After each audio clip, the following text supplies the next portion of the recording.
So about 6 months ago, I went around looking for an upgrade to my RTX 2070. I found the 1440p gaming performance to be marvelous, but wanted a better long-term solution. So I traded it for cash and a stand-in card I'll mention later, and then scoured the local marketplace for my next great GPU. About a month later, by pure luck, I found a Facebook marketplace listing going for just $200 for a Rogue Strix 5700 XT. This listing had just gone up. And so I hit up the guy asking, is this legit? Is this really what you're selling here? And he was just like, yup, I just want it gone. I don't care if it has a warranty. I just need it out of here. So the catch with this card was that it was defective, but as long as I had the warranty, which it did, I could just send it back to ASUS, pay about 16 bucks, which is no biggie, and I'd get back a brand new card. So I went ahead and met the guy in a relatively shady part of Detroit, and I got the card. I was so excited, I got the RMA and shipping page ready to go, and I slept on it for 4 months.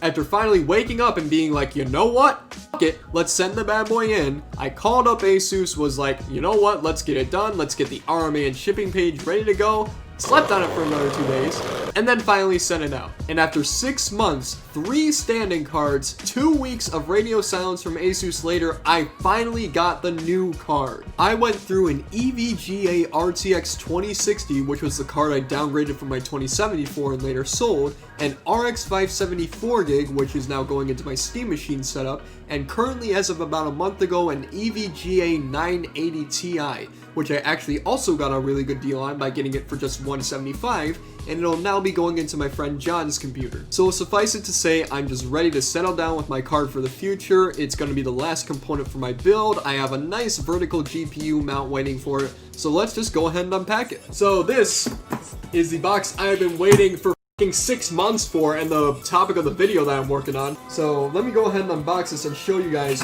what this is.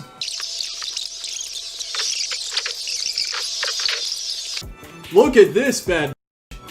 Look at this. Look at this, mother. Shrink wrap still on the back? Dude, this is a Radeon RX 5700 XT. Look at the fans on this thing. Look at the fans on this thing. It's got like little RGB things right here. Look at this. It's a monster. The first thing I did was uninstall the display drivers using the remove and shutdown feature in DDU. This would allow for a conflict-free installation of the new card. After that, all I needed to do was uninstall the old card and put in the new one. I pulled a little bit of a Verge moment by installing the riser cable into the second slot, initially thinking there wouldn't be a performance impact since my motherboard operates the 2 slots on the PCIe 3.0x16 protocol. Also like the Verge, however, I thought the riser cable looked better in the first slot, but more so I wanted to be safe with my performance. So after this recording finished, I took the card back out and moved the cable to the top slot, where it's supposed to go. I already know I'm going to get flack in the comments for this, so just let me have it. And here's the finished build. Before we get to the benchmarks, we need to know what else we're using. This PC features a Ryzen 7 2700X processor clocked at 3.6 GHz, 32 gigs of DDR4 RAM clocked at 3000 MHz, and then of course the 5700 XT. All of this is powered by a Roseville Capstone 850 watt power supply. For my display, I'm using Samsung's 27-inch CHG70 monitor running at 1440p 144Hz with FreeSync enabled. I'm currently using AMD's 20.7.2 drivers. Now for those benchmarks. Helldiver deploying to combat zone. For the benchmarks, I tested every game at 1440p max settings. I ran these tests with the side panel both off and on to see how the thermals would be affected. I found that running the tests with the side panel on caused my temps to reach 80°C when nearing 100% usage, and using MSI Afterburner's fan control setting caused a weird screen flickering glitch to occur. So I used GPU tweak to set the fan curve, and that dropped my temps about 2 degrees. I've decided to leave the side panel off so that I can more easily access my build if I need to change something. The tests you see here are with the side panel off. The first game I tested out was Helldivers. This game doesn't need a lot of horsepower to run, seeing as it only recommends a GTX 460. I more so wanted to show this game off as I think it's criminally underplayed and deserves more attention. This is a top-down shooter game where you're at war with 3 different alien factions and you explore procedurally generated maps, accomplishing objectives such as arming missile barrages, escorting survivors, or retrieving black boxes, all while fending off endless waves of alien enemies. Currently we're doing a retaliatory strike against the Bug faction, where we deploy in a small arena and have to take out a predetermined number of enemies and then extract. I won't spend too much time on it, but the game ran super smooth even during the peak of combat, as the game rarely dipped below 140 FPS and averaged around 155 to 160 during the most intense moments. I highly recommend checking out this game. You can find it on Steam, and it's cross-buy and cross-play on the 3 most recent PlayStation consoles, so PS3, PS Vita, and PS4.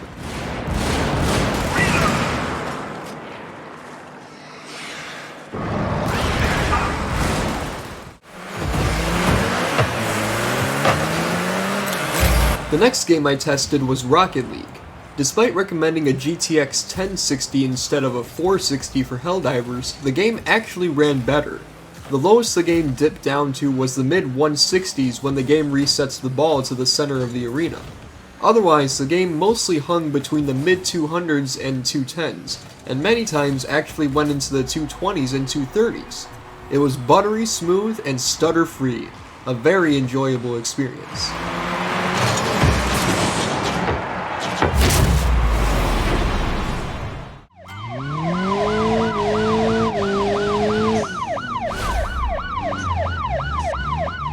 The next game is a personal favorite of mine, Beam NG Drive.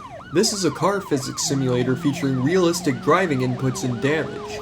For this test, I chose the police chase through a wooded area scenario, as I figured that'd be a cool setting for a video, and it's one of the most intensive parts of the game.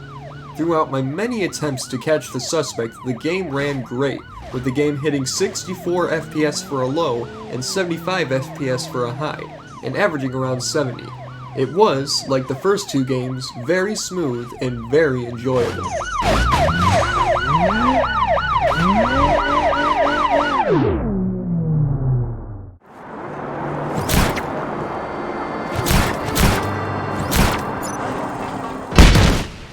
After that was Just Cause 3. This is the first game that actually had some type of issue running. The game seemed to be plagued with microstutter that, despite not making the game unplayable, made the game not that enjoyable. There were even a couple points where the game had some big frame drops, dipping into the mid-40s from the high 70s it was averaging. I don't know if it's just the driver I'm using, whether the game just doesn't play nice with AMD cards, or whether it's something I have to troubleshoot to fix, but I'll look into it further.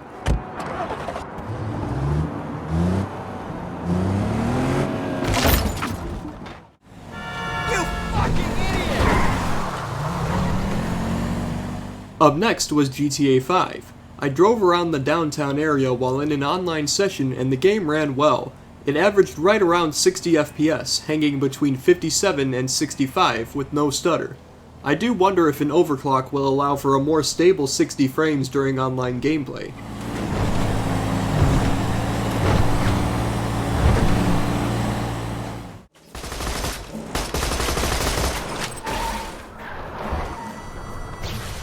Our final test game was Borderlands 2. This game ran well 90% of the time, averaging around 60 FPS, but every now and then when I went into a certain area, the game would dip all the way down into the low 40s. I'm pretty certain it's just the game not playing well for AMD, as this particular title is optimized more for Nvidia cards. Again, I'll look to see if there's a way to fix it, but for the most part it ran smooth and there wasn't stutter, so it was still really fun playing.